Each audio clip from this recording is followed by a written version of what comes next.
Wel, diolch Iesu, o'n i just yn teimlo sydyn, nes i fynd yn ôl i'r stafell i nôl y cyfrifiadur, just rhag ofn bod na rhywbeth oedd ddim yn iawn, ac doedd o ddim wedyn. Diolch i ddew am hynny, ie. Reit, wel, dwi wedi arfer bod yn gwbl anffurfiol. Reit, wedyn os oes rhywun eisiau gofyn cwestiwn, neu wneud sylw, neu anghytuno, ydych chi'n ma croeso i chi wneud hynny. Reit, dyna dwi wedi arfer hefo hynny. Arglwydd Iesu, ni di'r anfon dy ysbryd glân i'n plith ni pnawn yma. Dwi'n gofyn am arweiniad ac eneiniad yr ysbryd glân. Dwi eisiau dy bwrpas di ar gyfer y sesiwn yma. Da ni'n dy groesawu di i'n plith ni, ysbryd Duw. Da ni'n dy groesawu di i'n plith ni. Diolch, Arglwydd. Diolch, diolch.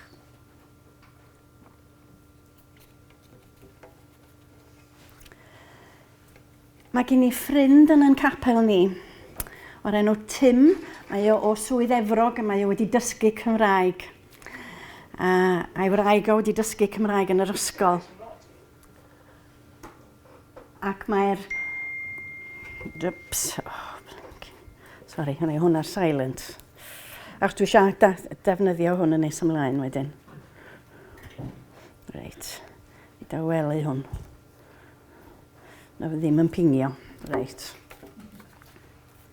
A mae'r ddau ohonyn nhw a baich mawr dros ddiwylliant Cymru ac yn enwedig gwaith Duw yng Nghymru, ymysg y Cymru Cymraeg. Maen nhw a baich mawr am hynny. A oedd o'i lawr yn y de, beth amser yn ôl, just mis neu ddau yn ôl, ac oedd o'n ar ryw fusnes ac oedd wrth i'n dreifio adra, a teimlo bod yr ysbryd glân yn deud wrtho fo, dos i gapel Evan Roberts yng Nghas Llwchwr. Ac o'n meddwl, mae hwnna allan o'n ffordd fi, ddech chi'n meddwl. Mae hwnna'n syniad twp braidd, a dyma'n dal i ddreifio, ond yn teimlo yn anesmwyth, a teimlo bod Duw yn deud, mae gennau rhywbeth dwi eisiau ddeud wrth y ti yno. Felly dyma fo'n troi'r car rownd a ffwr â fo, nes dario ffindio capel, hen gapel, Evan Roberts, yng Nghas Llwchwr. A dyma welodd o.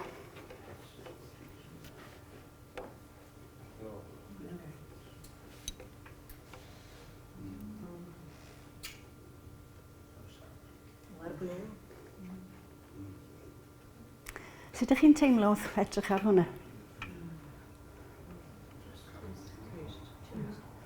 Trist.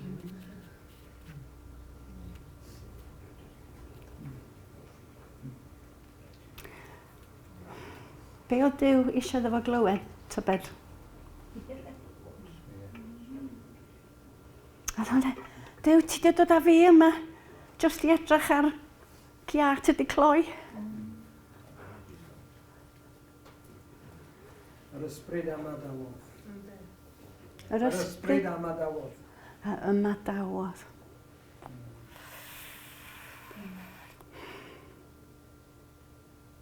Na i adael i chi feddwl am hwnna, a ceisio Duw, falle be mae eisiau deud wrth bob un ohono ni, trwy hwn.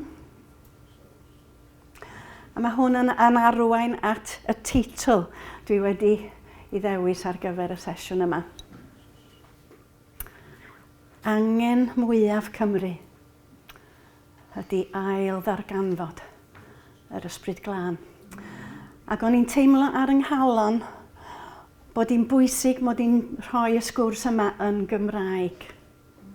Achos dwi'n meddwl bod Duw yn arbennig eisiau siarad efo ni fel Cymru Cymraeg. A dwi'n diolch am y rhai sydd wedi gwneud o'n bosibl. Dwi'n diolch i rywun bod o wedi dod i mewn yn bwrpasol pnawn yma mwyn i mi fedru siarad hon yn Gymraeg. Mi na i wneud yr un heno yn Saesneg. O'n i jyst darllen chydig o adnodau i ddechrau.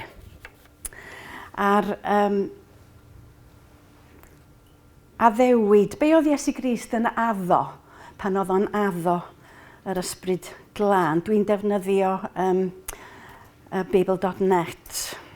A wedyn, os nawn ni'r sleid nesaf, fyddwn ni'n cael, dyma'r references ar fan hyn. Na i darllen nhw i chi. Oedd Iesu ar ganol gwyl fawr yn Jerusalem. Ar uchafbwynt yr wyl, sef y diwrnod olaf, dyma Iesu'n sefyll ac yn cyhoeddi'n uchel. Os oes syched ar rywun, dylai ddod i yfed ata i. Mae'r ysgrifau sanctaidd yn dweud, bydd ffrydiau o ddŵr sy'n rhoi bywyd yn llifo o'r rhai hynny. Sôn yr oedd am yr ysbryd glân. Roedd yr rhai oedd wedi credu ynddo yn mynd i dderbyn yr ysbryd glân yn nes ymlaen, ond doedd yr ysbryd ddim wedi dod eto am fod Iesu ddim wedi cael ei anrhydeddu. Wedyn y nesaf mae Iesu'n siarad efo'i ddilynwyr, efo'i ddisgyblion wrth wynebu y groes. A mae o'n dweud, dwi'n dweud y pethau yma tra dwi'n dal gyda chi, ond mae un fydd yn sefyll gyda chi, sef yr ysbryd glân. Mae'r tad yn mynd i'w anfon ar fy rhan. Bydd o'n dysgu popeth i chi, ac yn eich atgoffa o bob peth dwi wedi ddweud. Heddwch, dyna dwi yn ei roi i chi. Yr heddwch go iawn sydd gen i, a neb arall i'w roi.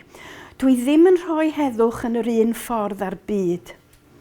Peidiwch cynhyrfu a pheidiwch bod yn llwfr. A mae'r gair groeg am yr ysbryd glân, mae Arfon wedi gyfieitho fel yr un fydd yn sefyll gyda chi. Mae o hefyd yn gallu golygu cysuro, annog neu amddiffyn. A wedyn yn dal yn yr un sgwrs, mae wedi bod yn deud wrthyn nhw bod o'n mynd i'w gadael nhw. Bellach dwi'n mynd yn ôl at Dduw, yr un a anfonodd fi. A dos neb ohonoch chi'n gofyn ble rwy ti'n mynd. Ond am fy mod i wedi dweud hyn, da chi'n drist i gyd. Ond credwch chi fi, mae o fantais i chi mod i'n mynd i ffwrdd. Os gwna i ddim mynd, fydd yr un sy'n sefyll gyda chi ddim yn dod. Ond pan a fi, byddai yn ei anfon atoch chi. Dwi am ddod nôl at yr adnod yna. Mae o'n deud mae gen i lawer mwy i ddeud wrthych chi, a mae o'n ormod i chi gymryd ar hyn o bryd. Ond pan ddaw ef, sef yr ysbryd, sy'n dangos y gwir i chi, bydd yn eich arwain chi i weld y gwir i gyd. Bydd o ddim yn siarad ar ei liwt ei hun, ond bydd yn dweud be mae'n ei glywed, a bydd yn dweud wrthoch chi be fydd yn digwydd. Bydd yn fy anrhydeddu i drwy gymryd be dwi'n ei ddweud a'i rannu gyda chi. Wedyn dan ni'n dod i lyfr yr actau ac erbyn hyn, mae Iesu wedi cael ei groesoelio ac wedi atgyfodi. A mae o'n siarad efo'i ddisgyblion a mae'n deud, roedd Ioan yn bedyddio â dŵr, ond mewn ychydig ddyddiau, cewch chi eich bedyddio ar ysbryd glân. Bydd yr ysbryd glân yn disgyn arnoch chi ac yn rhoi nerth i chi i ddweud amdana i wrth bawb.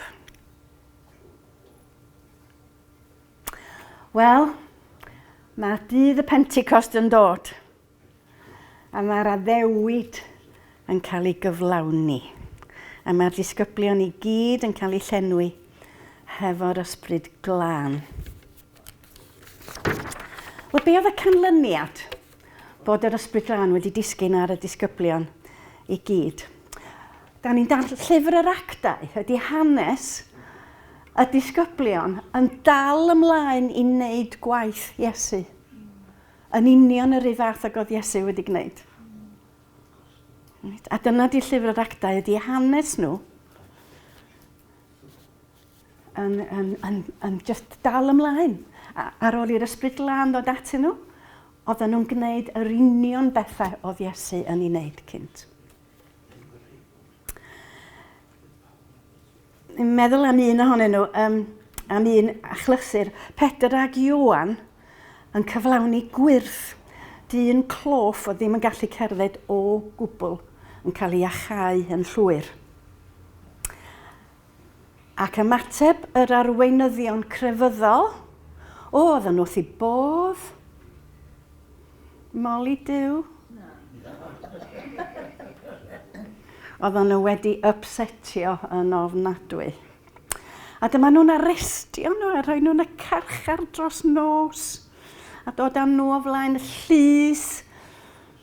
Ac yn ei rhybuddio nhw i bidio sôn am Iesu byth eto. A be ydi ymateb Pedr a Ioan? Dyma nhw'n, a mae'n dangos hwnnw yn llyfr yr Actau 4 diwna gynnandi. Dyma nhw'n ei galw nhw i ymddangos o'i blaenau unwaith eto a dweud wrthyn nhw am beidio siarad am Iesu na dysgu amdano byth eto. Dyma Pedr oedd mor llwfr, just ychydig ddyddiau oedd hi, Pedr, ddim yn cyn hynny, mor llwfr bod wedi gwadu Iesu Grist, be mae'n dweud? Be fydda Duw am i ni wneud? Penderfynwch chi, gwrando arnoch chi, neu fyddhau iddo fo. Wo, mae o'n ddewr, wait. Yeah. Allwn ni ddim stopio sôn am y pethau da ni wedi gweld a'i clywed. Dyma nhw yn ei bygwth eto, ond yn ei gollwng yn rhydd. Doedd dim modd i cosbi nhw am fod y bobl o'i plaid nhw. Roedd pawb yn moli Duw am yr hyn oedd wedi digwydd. Roedd hi'n wyrth anhygoel. Roedd y dyn yn 40 oed, a doedd o ddim wedi cerdded erioed o'r blaen. Felly mae Pedr a Ioan yn mynd yn ôl at ei ffrindiau i rannu'r hanes, a maen nhw'n dechrau gweddio o ddifri. Be maen nhw'n weddio? Sut maen nhw'n gweddio? Maen nhw'n deud, arglwydd, stopia hyn. Stopia'r bobl i erlid ni. Sut maen nhw'n gweddio? Fel hyn maen nhw'n gweddio. Felly, arglwydd, edrych arnyn nhw'n bygwth ni nawr. Rho'r gallu i dyweision, i gyhoeddi dy neges yn gwbl ddiofn. Dangos dy fod ti gyda ni trwy ddal ati i iachau pobl a rhoi awdurdod dy was sanctaidd Iesu i ni i wneud gwirthiau rhyfeddol. Right? Oedden nhw'n gofyn am helynt yn doedden, Oedden nhw'n gofyn am helynt. Ar ôl iddyn nhw weddio, dyma'r adeilad lle roedden nhw'n cyfarfod yn cael ei ysgwyd. Dyma nhw'n cael ei llenwi eto ar ysbryd glân, ac roedden nhw'n cyhoeddi neges Duw yn gwbl ddiofn. Beth os yr adeilad yma'n ysgwyd rwan? Tra da ni'n addoli ynddo fo. Mae'n brofiad anhygoel. Mae rhaid i ni ofyn cwestiwn difrifol iawn. Sut ydyn ni'n cymharu heddiw fel eglwysi hefo'r eglwys fore?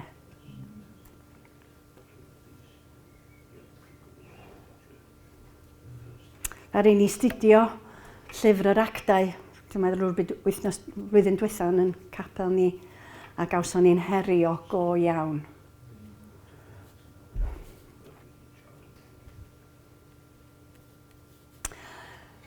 Be tas y rhywun yn deud wrthych chi rwan? Mewn ychydig funudau, mae Iesu o Nasreth yn mynd i gerdded i mewn trwy'r drws yna, a dwad i'n plith ni. Yeah? Sut fysa chi'n teimlo? Be fysa chi eisiau ddeud wrtho fo? Be fysa chi eisiau ofyn iddo fo? Tas y rhywun yn deud hynny, swn i wrth y modd. Meddwl mae hyn yn ffantastig. Fasa Iesu medru cerdded i fewn, Iesu o Nasreth, neu yr Iesu atgyfodedig cyn iddo fo esgyn i'r nef, bod o'n cerdded i fewn i'n plith ni. Waw, os oedd hi'n fendigedig.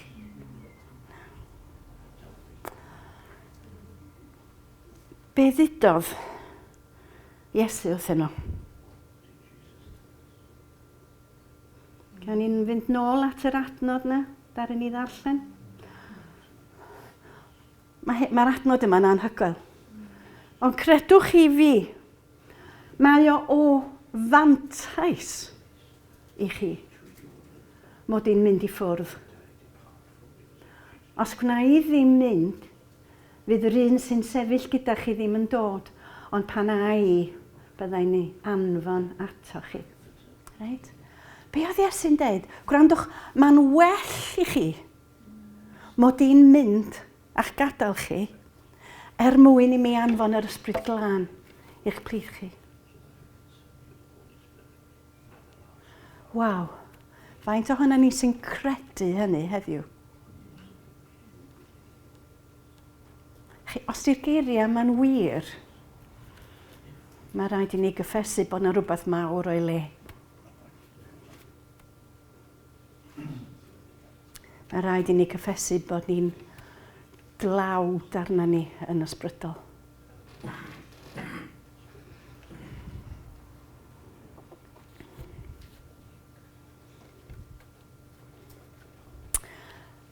Dwi wedi cael y fraint fawr o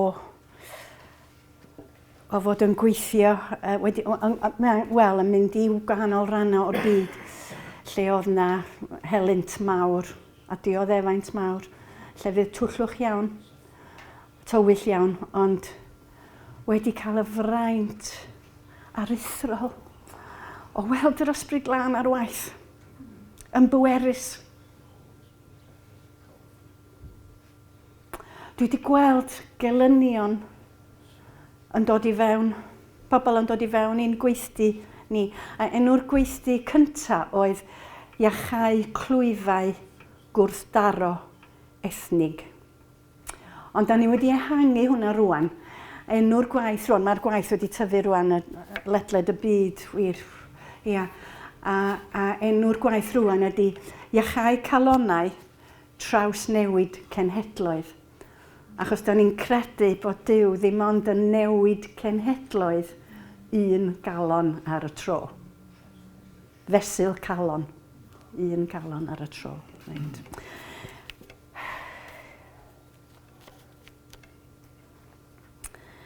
A da ni wedi gweld bobl yn dod i mewn fel gelynion wir.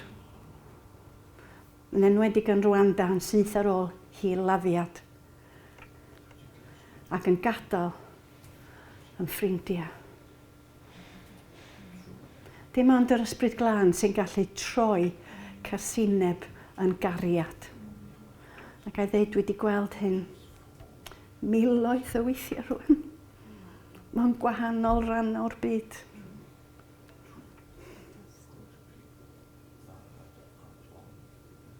Da ni'n dibynnu yn llwyr ar yr ysbryd glân.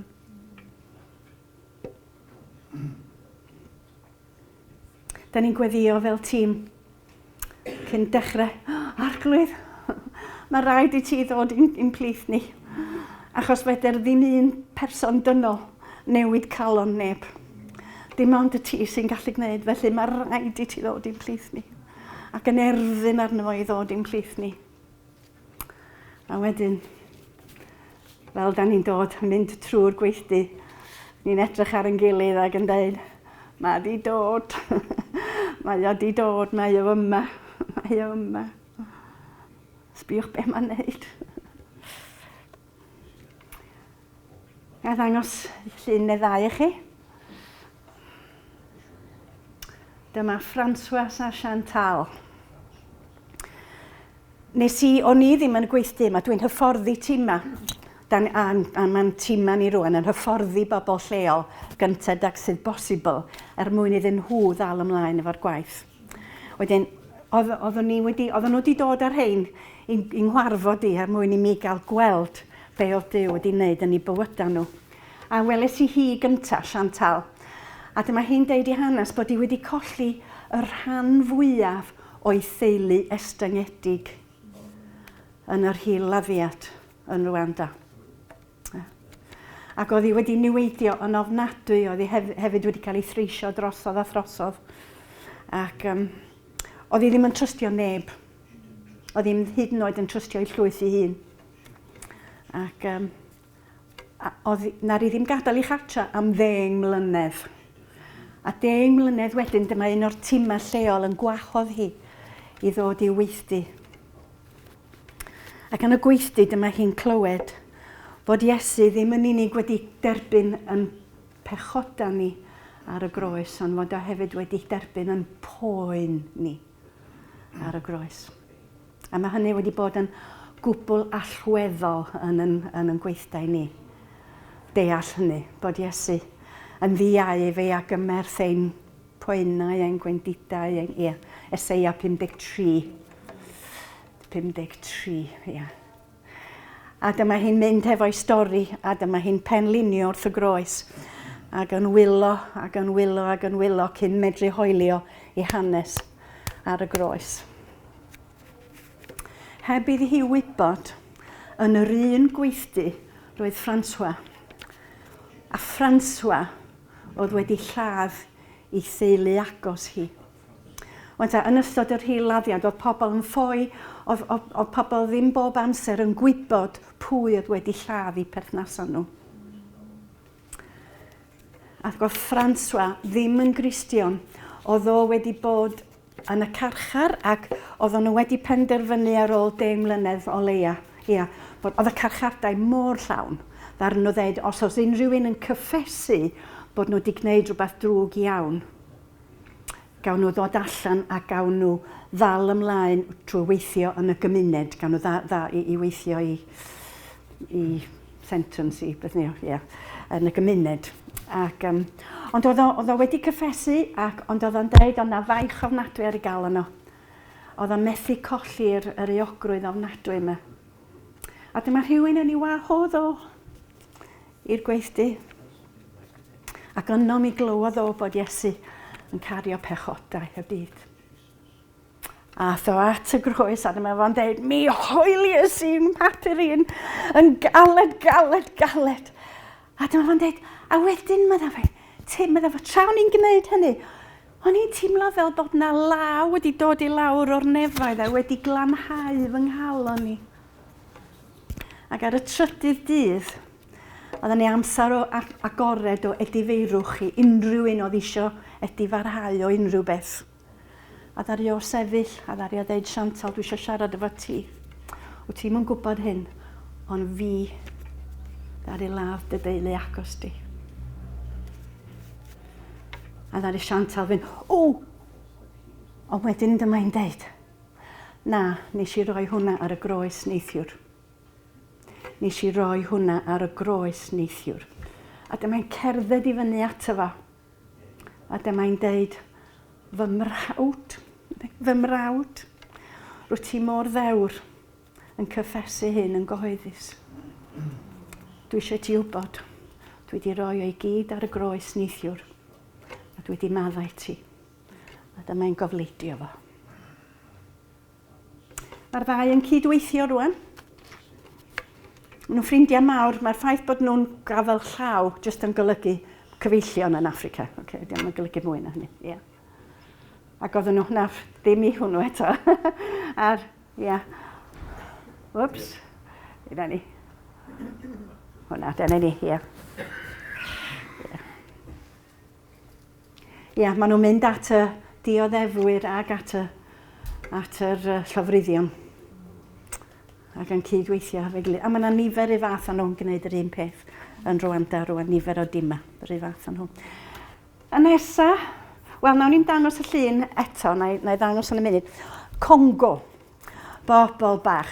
Dwi rioed wedi gweld dim byd fatha y bobl yma yn Congo. Bobl, oedden nhw o eglwys y brodyr, oedden nhw. Ac oedden nhw'n bobl oedd yn wir yn ceisio Duw a'i holl galon. Ac un diwrnod pan oedden nhw'n gweddio fe'i gilydd, dyma'r ysbryd glân yn disgyn arnyn nhw. Ac oedden nhw wedi cael sioc mawr. A oedden nhw wedi cael eu llenwi ar ysbryd glân. A dyma nhw'n mynd yn ôl i'r capel i ddeud wrthyn nhw. A mi gafon nhw bwrw allan. Ond am bobl llawn o awdurdod yr ysbryd glân. Bobl bach. Arbennig. Arbennig. A ar ôl i mi hyfforddi nhw, ac oedden nhw'n mynd ymlaen efo'i gwaith, o'n i'n meddwl, mae'r bobl yma, oedd o'n ganol rhyfel cartre, hyn. Oedden nhw'n, oedd i bywyda nhw, yn peryglu bywyda nhw, bob wythnos, oedden nhw'n bobl anhygoel, oedden nhw mor ddewr, mor benderfynol, bod nhw am ddod ag neges Duw i Congo yn yr rhyfel. A wedyn, o'n i'n meddwl, sut fydra i helpu y bobl annwyl yma i ddal i fynd? I ddal i fynd i'r gweitha. Yr holl sialens sydd gynnu nhw, yr holl her, yr holl bwysau sydd arnyn nhw. A faint mae o'n gostio iddyn nhw. A hann meddwl, well i ni gael encil. Na, wedyn o'n i'n cynnal encil bob 6 mis. O'n i'n mynd yn ôl bob 6 mis i gynnal encil iddyn nhw. Just i helpu gryfhau nhw. O'n i'n meddwl. A dwi'n cofio cyrraedd mewn i un encil. A Jean-Pierre yna, un o'n tîm ni, oedd wedi treithio i lawr o'r... Yn y gogledd ddwyreiniol oeddwn ni'n gweithio. Yn y Congo. Ddim y rhan sydd mewn helynt ofnadwy rwan. Ma'n tîmau ni rwan yn gweithio yno hefyd. Ac oedd hi wraig o hefo fo, ac oedd hi hogyn bach o hefo fo, ac oedd hi hogyn bach o Moise, sef Ffrangeg am Moses, Moise. Oedd hi gario hi, ac oedd yr hogyn bach ma'n crio. Ac oedd hi gefno fel hyn.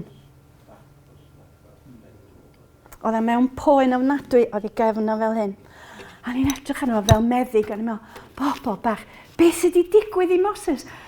Ti wedi cael damwain, beth sydd wedi digwydd? Na, mae wedi bod fel hyn, ys lot. A maen nhw'n deud rwan na TB ar yr asgwrn cefn oedd o. A maen nhw'n meddwl bod wedi bod arno fo ers pan oedd o chydig fisoedd oed. Wel, fel meddyg, o'n i'n gwybod bas ar esgyrn cefn na wedi cael ei dinistrio efo'r TB yma. Oedd a'i gefnod i plygu'n llwyr fel yr hogyn bach anwyl yma. Oedd o'n gallu sefyll, oedd o'n gallu gwneud dim byd. A hefyd oedd o'n i wedi gwneud clinics datblygu plant ar un adeg. A o'n i'n medru edrych arno fel plentyn 2.5 oed ac oedd o ddim ond fel plentyn falle rhyw 8 mis. Ac o'n i'n meddwl, bobl bach ma na.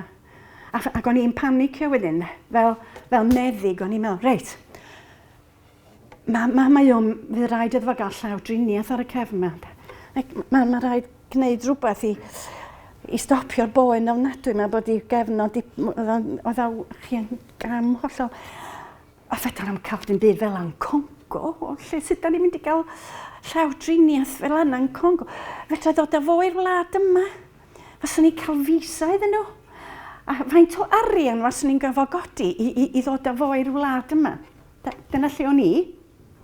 Mae'r tîm yn dweud, dwch â fo yma. Dwch â fo yma. Rwch yn y canol. A dyma'n dweud, nawn ni sefyll mewn cylch o'i gwmpas. Rwch yn y canol. A dyma nhw'n dechrau canu. Ni Iesu, yn Swahili. Ni Iesu, ni Iesu, ni Iesu waws i ma. Iesu, Iesu, Iesu ydy'r bywyd. Just hynny. A dal i ganu. A'r hogyn bach yma yn sgrechian yn ofnadwy. Ac oedd nhw'n dweud, yn o reit, mae'r tîm, just daliwch i ganu. Mae Iesu yma. A dyma fo'n tawelu. Wedyn dyma un o'r tîm yn deud, reit, mam, gewch chi fynd â fo adra rwan, medda fo. 6 mis ar ôl hynny, o'n i'n ôl yn y Congo.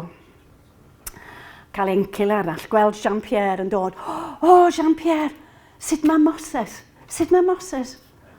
O, mae'n gwneud yn dda. Ydy o'n sefyll? O, ydy. Ydy o'n cerdded? Mae o'n rhedeg. Dyma Moses yn 6 oed. Mae gefn o'n hollol syth, holliach, ac ar top y dosbarth yn yr ysgol. Encil arall, a dwi'n gynnu llun hi, hogan bach o'r enw Esther, 4 oed, a oedd hi'n ferch i'r arweinydd Daniel. A mae Daniel yn un o'r dynion mwyaf diwiol dwi erioed wedi gwarfod. A tro yma, Daniel yn dweud, oedden ni fod i fynd taith 2 awr a hanner i fyny'r mynyddoedd i Bwtembo i gynnal yn Encil. A dyma fo'n dweud, fedra i am wraig ddim dod, achos mae Esther yn sobor y sel, mae gen i malaria drwg iawn, a hi ddim yn ymateb i'r cyffuria. A fe rhaid i ni fynd â hi'r ysbyty, da ni'n gwybod os di ar i ymenydd i neu be. A'r tîm yn dweud eto, dewch â hi yma, just dewch â hi yma. Ac eto'r un peth, tîm i gyd o chwmpas i yn gweddio ac yn ceryddu y malaria yma. Yn ceryddu'r malaria ac yn deud sfa gadael i. A wedyn yn deud, gofyn i'r rhieni, gawn ni roi hi yn y car. Ac os ydy hi'n dal yn sal pan nawn ni gyrraedd Bwtembo, mae'n ysbyty da yna. Gawn ni roi hi yn yr ysbyty. A'i thad a mam yn deud, oce. Ac oedd hi'n eista nesaf ta fi yn y set gefn. Ac oedd hi gysgu yn syth pan aethon ni gychwyn. Taith 2 awr a hanner. Dyma ni'n cyrraedd, dyma ni'n agor i llygyd, agor y drws a'r rhedeg allan i chwarae. So ni'n gallu deud lot o styriaeth i chi. A dwi'n meddwl, be dwi'n weld yn y tîm yma, a hefyd mewn ffrindiau yn Rwanda, maen nhw'n deall awdurdod ysbrydol. Maen nhw'n deall awdurdod ysbrydol. A dyna ddor i Iesu ddeud, ynde? Dwi'n rhoi awdurdod i chi i achau y cleifion. Ddari am deud nhw, cerwch i weddio i weld os ydi o'n ewyllus Duw i achau unrhyw un. Dwi'n rhoi awdurdod i chi. A mae'n deud i achau pob afiechyd. Na be mae'n deud, ynde? Pob afiechyd. A dwi'n gweld wrth allan y Testament Newydd bod yna unrhyw le lle mae'r awdurdod yna'n cael ei dynnu yn ôl. A mwyaf dwi wedi bod hefo nhw. Dwi'n teimlo mae gennym ni gymaint i ddysgu. Mae gennym ni gymaint i ddysgu yn Ewrop. Da ni'n dlawd iawn yn ysbrydol yn Ewrop. Mae bobl Affrica yn gwybod sut i weddio. Maen nhw'n gwybod sut i gredu. A maen nhw'n bethau, dwi'n gwybod fel meddyg, os a ddim eglurhad o gwbl i be dwi wedi weld yn digwydd eblaw bod ysbryd glân Duw wedi gweithio yn rymus trwy'r bobl go gwbl ostyngedig. Ddim rhyw ffys mawr, ddim yn neud rhyw crusade mawr a fi di'r un sy'n iachau, dim stwff yna, just rhan o fywyd bob dydd, rhan naturiol o fod yn Gristion. Mae gennym ni gymaint i ddysgu gynnyn nhw. Gymaint i ddysgu. Mae Duw ar waith yn y byd heddiw. Mae Mwslimiaid yn heidio at Iesu Grist mewn ffordd sydd ddim wedi digwydd erioed o'r blaen. Yn ei miloedd. Mae Iesu, a mae hyn ers pan ddaru Cristnogion ddechrau gweddio dros Mwslimiaid yn ystod adeg Ramadan. Dwi'n gwybod os di rhai yna chi'n derbyn peth gweddi i weddio yn benodol dros Mwslimiaid yn ystod adeg Ramadan. Ac ers pryd mae hwnna wedi dechrau, Mae yna gymaint o fwslimiaid mae Iesu wedi ymddangos iddyn nhw. Un ohonyn nhw, ar ei ffordd i fewn i Mecca, ar gyrion Mecca. A dyma fo'n gweld Iesu'n sefyll o'i flaen nhw. Ac yn dweud wrtho fo, ni ddim ffindio bywyd fan hyn. Y fi di'r bywyd. Y fi di'r bywyd. A rhai eraill yn cael breuddwydion, lle mae Iesu yn ymddangos iddyn nhw. O, mae e'n digwydd dros y byd Mwslimaidd i gyd. Yna lyfr anhygoel, A Wind in the House of Islam. Mae o'n just yn llyfr, dwi'n cofio pwy ddari sgwennu o, ond mae yna stori ar ôl stori. Wel, a maen nhw wedi gwneud gwaith ymchwil ac oedd rhaid iddyn nhw gael o gwir, oedd rhaid. Oedden nhw'n mynd i roi dim byd os yna unrhyw amheuaeth am y stori. Ac oedd rhaid iddyn nhw wybod bod yna o leia 100 o eglwysi newydd wedi cychwyn cyn bod nhw'n deud mae gwaith Duw fan hyn. Reit, so oedd y bar yn uchel iawn gennyn nhw.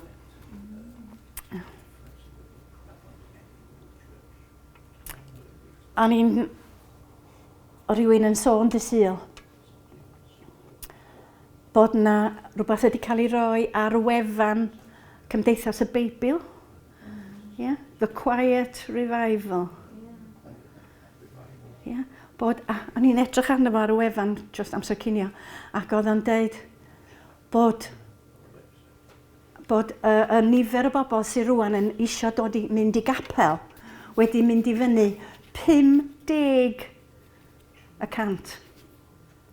50% mwy. Ym Mhrydain.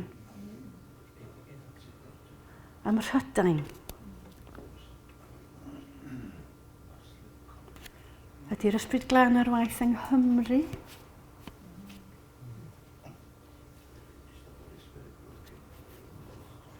Oes yna unrhyw arwyddion o hynny? A i fod yn onest efo chi, o'n i wedi anobeithio yn llwyr am y Gymru Cymraeg. O'n i'n gweld Duw yn gweithio ymysg mewn eglwysi Saesneg. O'n i wedi anobeithio'n llwyr am y Gymru Cymraeg. Ac o'n i'n drist pan o'n i'n hedfan adra o Affrica. O'n i wedi gweld gogoniant Duw yno. Ac yn Asia a llefydd eraill wedi gweld yr ysbryd glân ar waith yn rymus. Ac o'n i'n drist yn yr awyren yn dod adra. Ddim yn drist am be o'n i wedi bod drwyddo fo, ond yn drist bod fi'n dod adra i be o'n i'n deimlo oedd yn anialwch ysbrydol. Yn enwedig ymysg Cymru Cymraeg. Oedd hynny nes i mi ddechrau mynd i wyl Llanw. Faint ohonoch chi sydd wedi clywed am wyl Llanw? Right.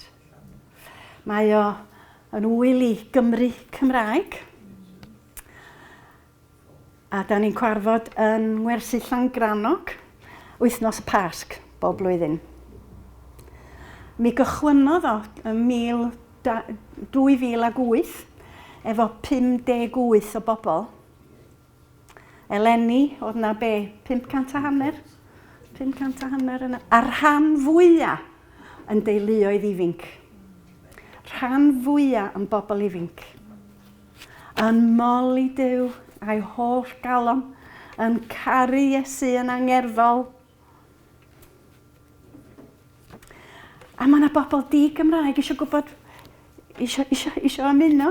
A wedyn mae yna gyfieithu ar y pryd i unrhyw un di-Gymraeg sydd eisiau dod i ffindio allan beth sy'n mynd ymlaen yno.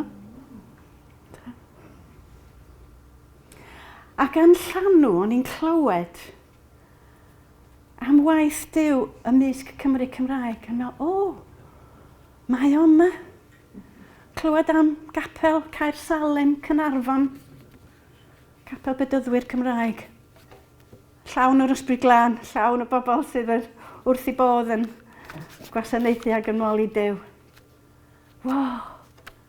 Clywed am ffynon gwaith newydd yn Llandysul, cwarfod mewn neuadd gymunedol.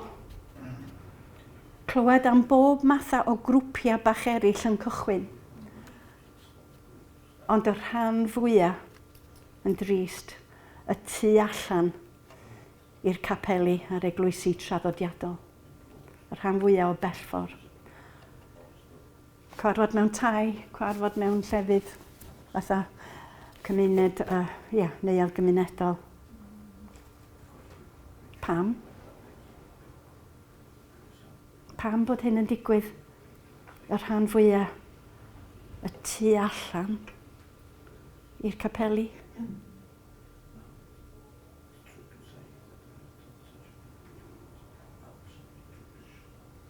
A be dwi'n glywed rwan, mae grwpiau, mae grŵp yn cychwyn yn Blaenau Ffestiniog rwan, Joss Edwards, mab Owain Edwards yn y coleg. Yeah. Mae o'n gweithio trwy fabol gampau, pethau felly, rygbi yn arbennig. A weddach chi bod yna rhai cannoedd o bobl ifanc yn dod I glywed yr efengil yr un amser a gwneud gwaith sport efo'i gilydd. Mae achos newydd yn Nimbech, o'r enw gwreiddiau, Craig ydy'r enw ar y gwaith yn Blaenau. Felly mae yna lot o'r grwpiau, mae yna grwpiau Cymraeg a Saesneg, mae yna rhai yn y Rhondda yn does, mae yna fwy mae'n debyg yn y De, a mwy yn Saesneg, falle, dwi'n yn gwybod. Os yna grwpiau Cymraeg hefyd yn cychwyn yn y De. Llanelli, oes, mae yna un, dwi'n cael... Yng Nghaerdydd, yn Angor, Eglwys Angor yn Grangetown, achos newydd. Ia. Wedyn mae yna arwyddion bod Duw ar waith. Mae yna wynt ffres yn chwythu yng Nghymru eto. A dwi'n cael yng nghalonogi go iawn. Ond mi ddigwyddodd rhywbeth diwedd Ionawr, rhywbeth o ddim wedi digwydd I mi o'r blaen. O'n I lawr, o'n i'n mynd I gynnal, oedden nhw wedi gofyn I mi I gynnal gweithdy cymodi, ymysg arweinydd y mudiad cant I Gymru, sef mudiad sydd yn plannu, isio plannu eglwysi newydd a achosion newydd dros Gymru. Ac o'n i'n aros y penwythnos cyn y gweithdy yn Llanilltyd Fawr efo ffrindiau a mynd I gapel bydyddwyr y Llanilltyd Fawr ar bore Sul. Ac oedd Simeon Baker yn siarad, mae fo sy ydi arweinydd yr undeb bydyddwyr, dwi'n meddwl yng Nghymru, bydyddwyr, Ac oedd yn siarad am hanes Elias ar fynydd Carmel. Wel, dych chi'n gyfarwydd iawn, dwi'n gwybod ar hanes Elias a phroffwydi Baal, a'r hanes na gyd. O'n i'n gyfarwydd iawn efo'r stori. Reit, stori yna eto.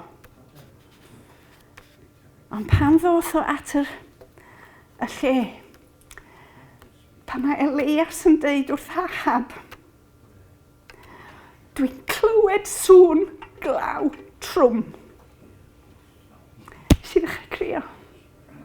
Ac o'n I teimlo bod Duw yn deud, Cymru, Cymru. A dyna tro cyntaf I mi fedru credu bod Duw eisiau gwneud rhywbeth grymus yng Nghymru eto. Gawson ni law trwm pnaw yma.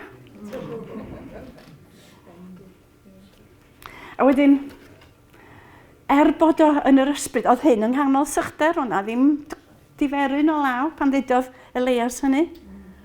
Dwi'n clywed sŵn, glaw, trwm. Diolch yn deud, oce, mi ai adra rwan. Mae'n mynd yn ôl I fyny'r mynydd. Mae o'n gweddio o ddifri a'i ben rhwng I benglinia. Anfan y glaw, anfan y glaw. A mae'n gyrru I was I edrych dros y môr yn dydi. Oce, be welis di? Dim byd. Dos nôl. Gweddio eto. 7 gwaith. Ac ar y 7fed tro, mae o'n deud, wel, dwi wedi gweld cwmwl bach. Just gymaint a dwrn dyn. A be mae Elias yn dweud wrth Ahab? Dos i dweud wrth Ahab, well i chdi frysio adro. Neu mi fydd y cerbyd yn sticio yn y mwd, mae yna lawst, mae yna lifogydd yn dod. Yeah. Ac oedd Duw yn dweud, o'n i teimlo bod Duw yn dweud wrthai, os oes gynnach chdi lygaid i weld, mi weli di y cymyla bach yma yn dechrau codi. A dwi wedi.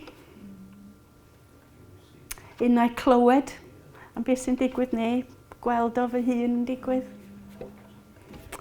Ac o'n i sôn am Tim just rwan. Ia newydd yrru neges i mi. Mae Tim yn rwan wedi dechrau cydweithio hefo Hugh Powell Davies, Capel Bethesda Wyddgrug, a mae gennyn nhw faich rwan i weld achos ffres Cymraeg yn cychwyn ym mhob gofalaeth. Dyna ydyw gweledigaeth nhw, a maen nhw'n gobeithio cychwyn yn Rhe Ffynnon. A mae Tim yn mynd, mae o'n gerddor, a oedd o'n mynd i wneud addoli cyfoes i bobl. A hefyd yr hen emyna, ond i helpu bobl go iawn i weld be ydy'r geiriau a'r trysor. Ddim jyst i canu nhw, ond ie. Ac dysil dwytha, pnawn dysil dwytha, dyma Hugh yn deud wrth Tim, tyd efo fi gapel nercwys, capel bach o wlad yn y mil, tu allan i Wyddgrug. Ia. Ac arwain addoli efo nhw. Right. 9 oedd yn y gynulleidfa. Okay, 9. Dyma di'r neges yma, mae'n deud, ddim dyma'r fath o neges dwi fel arfer yn ei yrru. Ar ymffordd i'n ngwaith heddiw, roeddwn ni'n gweddio ar y ffordd a mi wnes i ddechrau crio wrth weddio. Ro'n i mor ddiolchgar am dydd Sul pan wnes i arwain addoli yn y Gymraeg go iawn am y tro cyntaf a gweddio dros y tŷ y pnawn yma.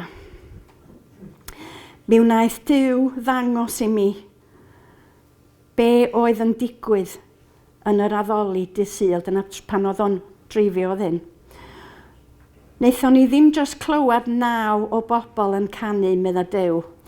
Roedd y capel yn llawn o angylion, yn llawenhau am y cymylau sy'n ffurfio dros Gymru ar hyn o bryd.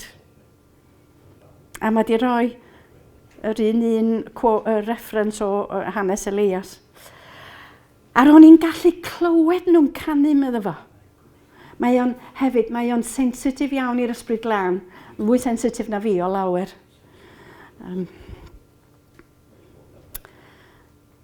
Ac oedd wedi medru clywed yn yr ysbryd, fel oedd o'n meddwl am y capel, mae o'n clywed yr angylion yn canu, oherwydd y cymylau sy'n ffurfio dros Gymru ar hyn o bryd. Wedyn, dangosodd i mi mewn ffordd syml beth yw'r boen yn y bobl yno mae o isio delio hefo fo. I alluogi rhyddhau mynegiant dyfnach o ffydd, lle mae'r ysbryd yn gallu symud yng Nghymru unwaith eto.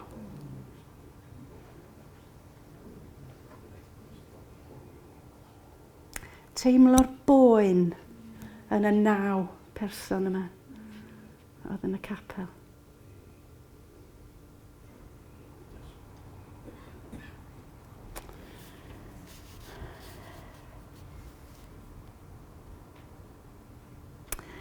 Be di angen mwyaf Cymru? Ail ddarganfod yr ysbryd glân. I gael yn harwain at y gwirionedd, y gwir i gyd, medda Iesu. Ac i dderbyn nerth i fod yn dystion, naturiol i Iesu. I bobl gael Cymru, gael gwybod bod Iesu'n fyw ac yn iach, ac yn dal i wneud gwirthio yn y byd. Dwi'n teimlo baich yn arbennig dros bobl ifanc Cymru, y Cymru Cymraeg, achos mae llawer ohonyn nhw rioed wedi cael y cyfle i glywed bod na dduw byw ar waith yn y byd heddiw.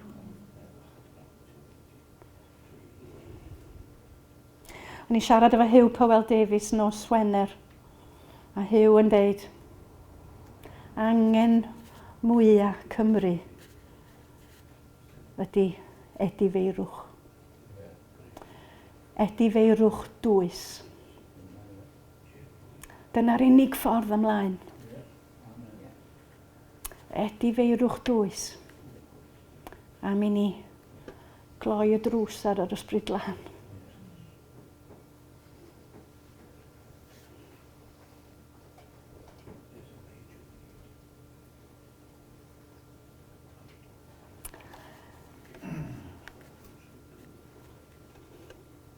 Dyma'r cwestiwn i ni.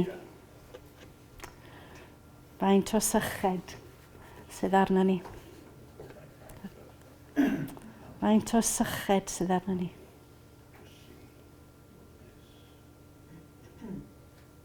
Os oes syched ar rhywun, medda Iesu, rhywun, dylai ddod i yfed ata i. Wedyn mae'r adnod, da ni gyd yn nabod yn dda iawn, yn lyc yn deud, daliwch i ofyn, a byddwch yn ei gael. Daliwch i ofyn. Dyna di'r ystyr gwreiddiol yn yn y geiriau. Ddim jyst gofynnwch unwaith, daliwch i ofyn, daliwch i ofyn. A mae'n deud, nes ymlaen, pwy ohonoch chi fydda'n rhoi neidr i'ch plentyn pan mae o'n gofyn am bysgodyn? Neu sgorpion pan mae'n gofyn am wy? Wrth gwrs ddim. Felly os ydych chi sy'n ddrwg yn gwybod sut i roi anrhegion da i'ch plant, mae'ch tad nefol yn siŵr o roi'r ysbryd glân i'r rhai sy'n gofyn iddo. Be di o'n y Saesneg? How much more ydi? How much more? Faint mwy? Mae'r tad nefol yn mynd i roi yr ysbryd glân i'r rhai sy'n gofyn iddo. Gai gynnig mod ni'n cael just amser o dawelwch?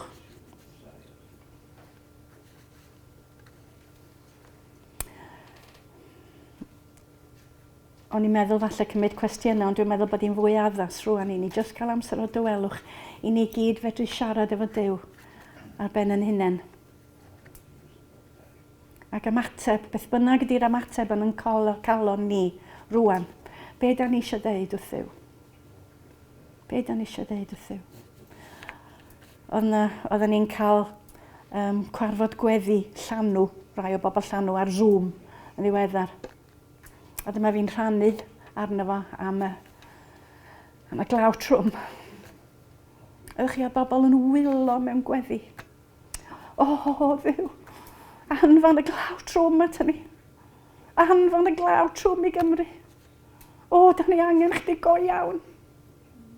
Da ni angen chi go iawn. Ni jyst siarad efo Duw rwan. Mae'n sôn am weddi fel rhyw eiria special yn byd. Just siarad efo Duw. Yn bersonol a dros Gymru, beth bynnag sy'n yn calon ni. Yn just cymryd yr amser i wneud un. Chymod yn Affrica, mae pawb yn gweddio'n uchel ar yr un pryd. Mae bod un yn gweddio a wedyn un arall. Nhw'n synnu. Da chi'n gwneud hynny yn eich gwlad chi? Mae pawb yn mynd yn gweddio yr un yn uchel ar yr un pryd. Does ddim rhaid i chi fod fatha pobl Affrica os da chi. Da ni gwybod na pobl Cymru da chi. Gadwch ni arglwydd ni di jyst yn harwain ni rwan.